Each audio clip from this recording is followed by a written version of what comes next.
Hello everyone, and welcome back to my channel. Did you miss me? Did you miss me? Because I missed you. I missed you so much. Let's ignore the fact that it's been almost a year since I posted a video. Hey, how are ya? I miss you guys so much. Life has been a little bit crazy in the last year, and I just have not prioritized content whatsoever, but that's changing. Things are changing. Times are different. This is 2025. I know we're halfway through 2025, but I'm different. I'm a changed man now. So I want to start today's video by being a little serious just for a second, because I know that everything is crazy for everyone right now, honestly, with the current administration. I think just about everybody is affected by it in some way, shape, or form, but I want to particularly speak to my trans brothers and sisters right now. I understand that it is scary and it's terrifying. I get it. I have had plenty of moments of being scared and unsure and just anything under the sun that you can think of. Scared, confused, terrified, sad. It all just sucks. There's really no other way to put it. It is sad, and it's unfortunate that the current administration can't find it within themselves to just leave us alone and let us live our lives and exist in the world as people. But to my trans brothers and sisters and siblings, I see you, I hear you, and I'm feeling the same things that you are. But this community is strong, and we are incredibly resilient, and we will make it out on the other side, okay? We will make it out stronger. Unfortunately, a lot of adversity seems to be coming at us, and will for the next few years. And our community has always gotten through anything that's been thrown at it. So I just want you to know that I see you, I hear you, I feel it too, I understand, but we're gonna get through it. And for as many people there are that hate us and don't want us to exist, there are 20 more people who care about us and love us and want us to be here and support us and want to see us live as our true authentic selves. So I just wanted to say that and get started with that, because I know that it's just such a pressing issue. And I want to also say that the only thing that'll be different on this channel is that I will actually be here. I will never stop talking about my identity as a trans man. I will never stop talking about my identity as a gay man. And I will continue to foster a safe space for queer folks and allies alike to exist and watch content and be entertained and have fun and talk about serious things too. But nothing will be changing. I will continue to be as out as I always have ever been. So yes, I just wanted to say all that, and we will get political, we'll get happy, we'll get sad, we'll get frustrated, we'll get angry, we'll get everything here. So yeah, I just want to say I love this community, and I see you, I hear you, I feel it, I understand, but we will persist no matter what. Now, on to the fun stuff. So I scoured Reddit once again to find cis people's absolutely burning questions for trans people, and I have a whole nother batch for you. So, starting off strong. Do periods go away when you start T? Is there a way to get rid of them without surgery? The answer to that is yes, periods do go away on T. It depends person to person. I personally, when I had my first testosterone shot, I had one more period, and then I have not had one, other than like when I was off T for a little bit, or I was switching forms of testosterone. I have not had one consistently ever since I started testosterone. The only times I've ever gotten one again are when I switched to testosterone gel, because my levels weren't quite adjusted properly, like to that point, because I'd only been on it for about like a month or so. So my doctor was kind of working with me to adjust my levels to what they were on testosterone. So they were lower than they were when I was on shots. So it did come back at that point. And like if I've ever missed my shot for like a month or so, it does come back, but it's not like as heavy as it ever was before I was on testosterone. And it's never like constant each month. So yes, your period does go away when you are on testosterone. How far along the FTM process did you start to have bowel movements? Since everyone knows girls don't poop, does it start after you've been on testosterone for long enough, or only post-op? You know, I gotta say, it started for me after I was on T for about 3 or 4 months. I could just feel something changing in my body, and I wasn't sure what it was, and I wasn't sure what was going on. But you know, one day I did my shot, and then I found that I had the urge to poop, so I did. And I've been pooping ever since. Why is the community afraid of addressing those who detransition? This isn't to finger point, but I feel it's extremely important to have all the details of what transitioning can, might, or will do, to assure people don't make a major mistake regarding their current state of mind. I don't think it's necessarily fear when it comes to addressing the detrans community. I think there is just a lot of hesitancy because unfortunately the tendency of people who are openly detrans and who talk about their detransition is to bash the trans community and to essentially turn against the trans community. So I think it's a very slippery slope, because yes, we want these people to talk about their identity and be open about detransitioning, because it does happen. It's rare, it's not very common, but it does happen. There are people who detransition and figure out being trans is not who they truly are, and there's nothing wrong with that. But a lot of the time there is a certain rhetoric and narrative that is pushed by some detrans people. Again, this is not all detrans people. There are definitely detrans people who are still supportive of the trans community and who are still very nice, very open and kind, and talk about their detransition without bringing the trans community down. But there are a lot of quite vocal detrans people who will talk badly about the community and will bash the community and will say just really transphobic and mean and unnecessary things about us. So it's a very slippery slope when it comes to talking about the detrans community, because there is animosity, and unfortunately there are some people in the trans community who are really mean about detrans people. So there is animosity on both sides, and I think that is what makes people hesitate to talk about the detrans community and detransitioning. Why not take therapy? Fun fact, I do indeed have a therapist, and I have been in therapy multiple times throughout the course of my life. So I have tried therapy. It did not make me not trans. Does it bug you that half the shit on the internet is people not understanding trans people? Yes and no. Yes, because trans people are not some anomaly. We are not a science experiment. We are not something some crazy concept. It's not a new thing. It's not abnormal. It's been a thing in many cultures for many years. It's been a thing in America for many years. It's not some new thing that is just popping up in the last like 5-10 years. It has just become more normalized because people are feeling more comfortable to be out with their identities and be open about their identities. That doesn't mean it is just popping up out of nowhere. So it bugs me in the sense that there are resources and there is so much information out there. Like, we live in the digital age of the internet. You can find information on literally anything you want to, and you can just Google what being trans is. You can just Google what it feels like to be trans. There are people on the internet who talk about it and are open about their transition. So it bugs me in the sense that it is very easy to figure out and look up what being trans is and to understand on a very basic level how trans people feel. But it also doesn't bug me, because not everybody wants to research that stuff, and not everybody is open or willing to hear that information. And if people aren't willing to hear it and look it up, they're just not gonna understand it no matter what you do. So yes, it does bug me, but also there's always gonna be people who just are unwilling to learn, and at that point it is just a them problem. How can I ask a trans person a question without any judgment? I think the best way to ask a question is to just honestly ask from a place of curiosity and be open to learn and be open to maybe be wrong about something you thought you were right about, and to just genuinely be asking from person to person. And also just don't ask any weird questions. Like, just don't ask any weird questions. Don't ask what's in people's pants. Don't ask what people's name was before. Just be normal about it and ask from a place of curiosity. That's really all we can ask for. When referring to someone in the past, is it more appropriate to use the gender/name from back then or the one now? This can depend from person to person, but I feel like the general consensus that I also agree with for myself is to use the correct name and the correct pronouns. You're still talking about that person, even if it is in the past, before they knew they were trans. You're still talking about the person as they are today. You're talking about that person who is in front of you today. So it is always the best case scenario and the most respectful option to use their current name and the correct pronouns. Do you prefer the Autobots or the Decepticons? You know what?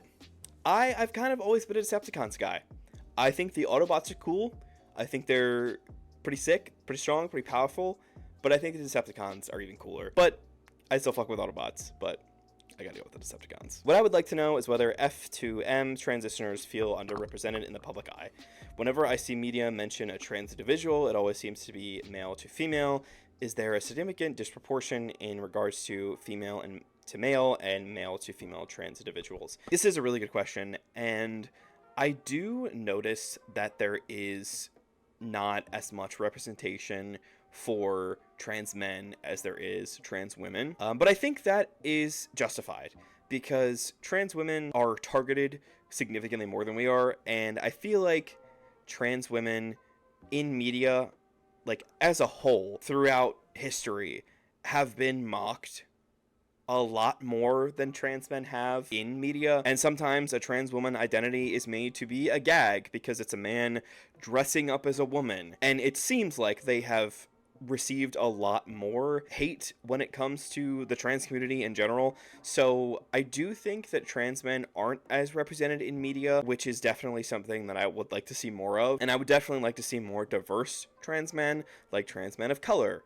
bigger trans men, things like that. So there is definitely the opportunity for more trans mask representation to be evident in media, but I don't think it's a bad thing that trans women are represented a little bit more than us. Do trans people ever feel the need to conform more strictly to traditional gender stereotypes to prove themselves to others? The answer to this can absolutely be yes. This is a very common experience among trans people, and this is coming from someone who definitely did this for many years. I really leaned into masculinity.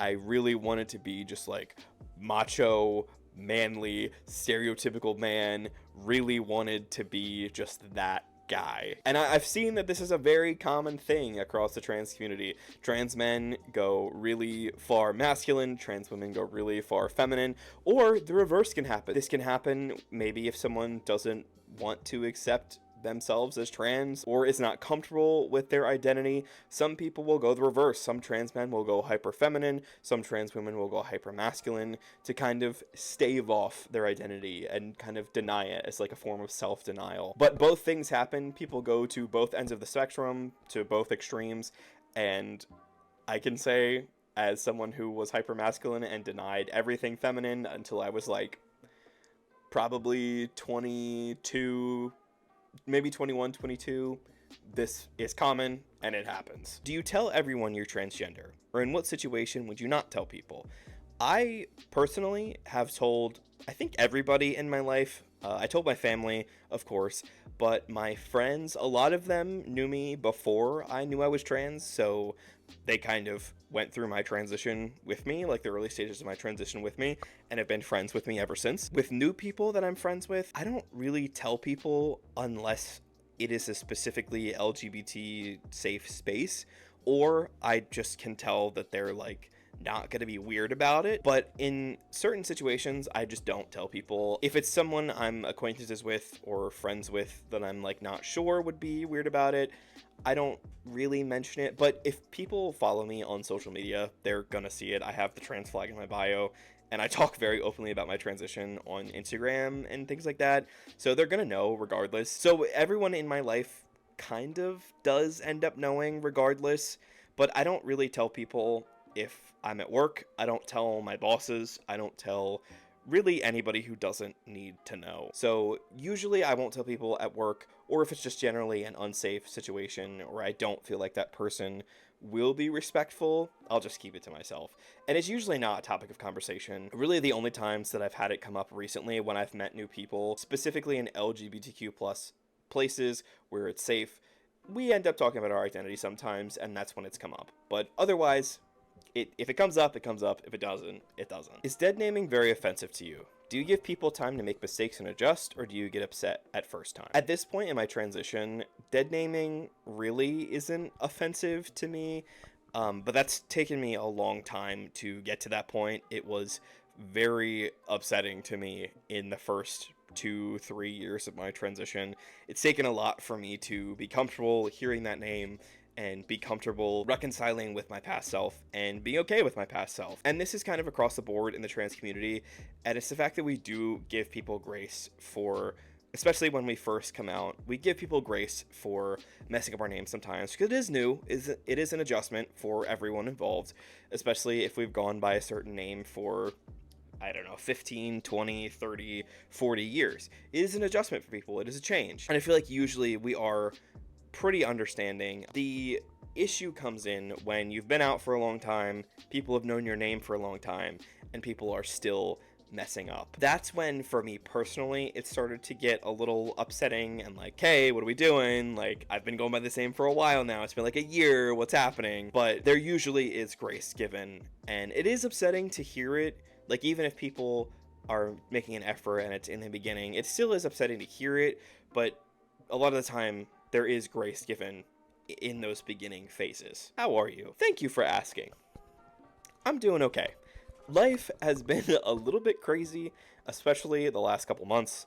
I feel like the last 2 years especially have been a little bit crazy for me, but the last couple months have been a little wild for me. But, you know, things are coming back. We're on the up. I'm trying to see the positives, trying to stay positive, trying to be grateful for what I have. And you know what? That's really all I can do sometimes. So I'm doing okay. I appreciate you asking. Why are you gay? I mean, have you seen a man lately?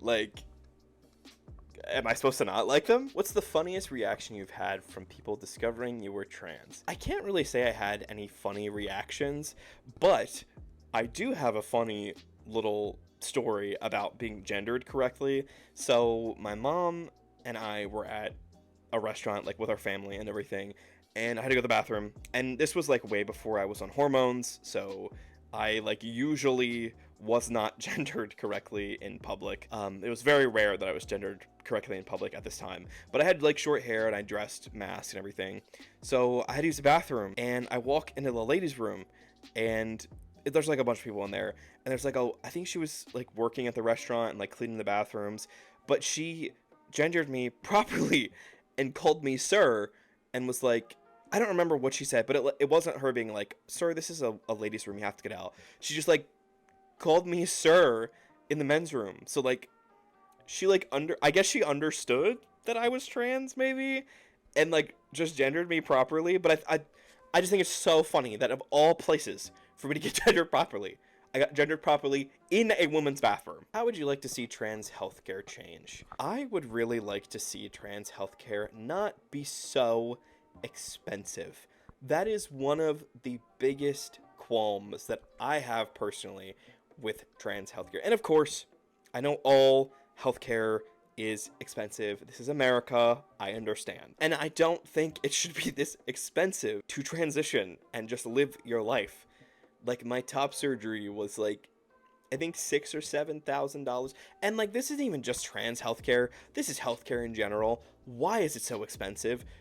Why is it so inaccessible? Why does insurance not cover like anything? That's another big thing with trans healthcare, is that so many insurances don't cover it. And this happened to me. I don't know if I've told this story before, but I was like 3 days out from top surgery, and up until that point, everything was like good. I was told that it was covered by insurance. 3 days out, I get a call from my doctor.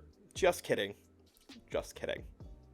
It's not covered by insurance. They have a specific clause in the fine print that says gender affirming surgeries are not covered. What? 3 days out? What do you mean? So it's things like that that are like, what are we doing? You know? So I would like to see trans healthcare be less expensive, more accessible, and more covered by insurance. I'm editing right now, but I was thinking about this question, and there's actually something else I want to add.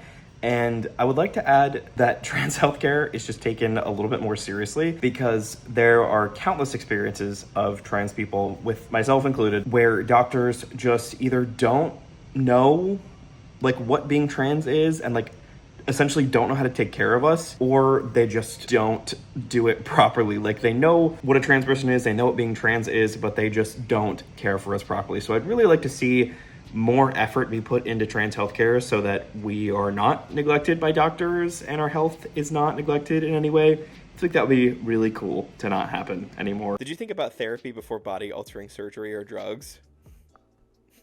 No. I didn't think of that. Where were you 7 years ago? And on that note, I think I have answered enough cis people's questions. If you are still around for the end of the video, thank you. I really appreciate it. Like, I really, really do. Thank you for watching. It's so fun to make these videos, and I really like it, even though I haven't done it in a year. I'm different now. Things will be different. trust, you'll see me a lot more frequently. I plan to go back to posting consistently again, if I ever was consistent in the first place. Don't look at my past posts, because you will see how inconsistent I have been over the years. But that's different.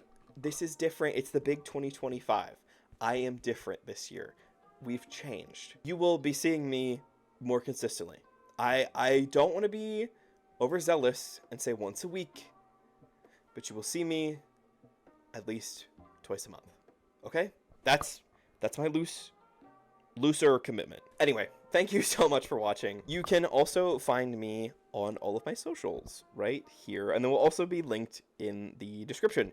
I am kind of getting back into being active on all social media, so I will be back on TikTok, and I will probably be back on Twitch too, so stay tuned. But anyway, thank you so much for watching, and don't forget to subscribe. Bye!